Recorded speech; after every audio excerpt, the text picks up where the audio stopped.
అడిగారు చంద్రబాబు వాళ్ళు. ఆయన చేస్తామనేసి ఎటు కాకుండా ఆగిపోయాడు. జగన్మోహన్ రెడ్డికి కాస్త గౌతమ్ అదానితో మంచి కాంటాక్ట్ ఉంది.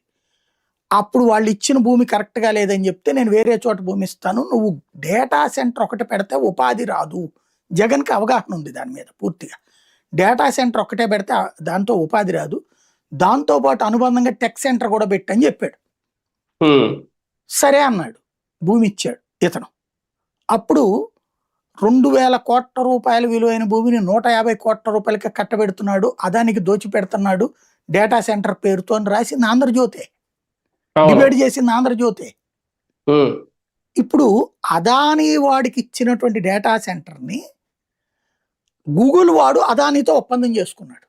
ఇప్పుడు గూగుల్ వాడికి ఏమైందంటే అమెరికాలో వాళ్ళ డేటా సెంటర్ తీసేయమని ఉద్యమాలు చేస్తున్నారు.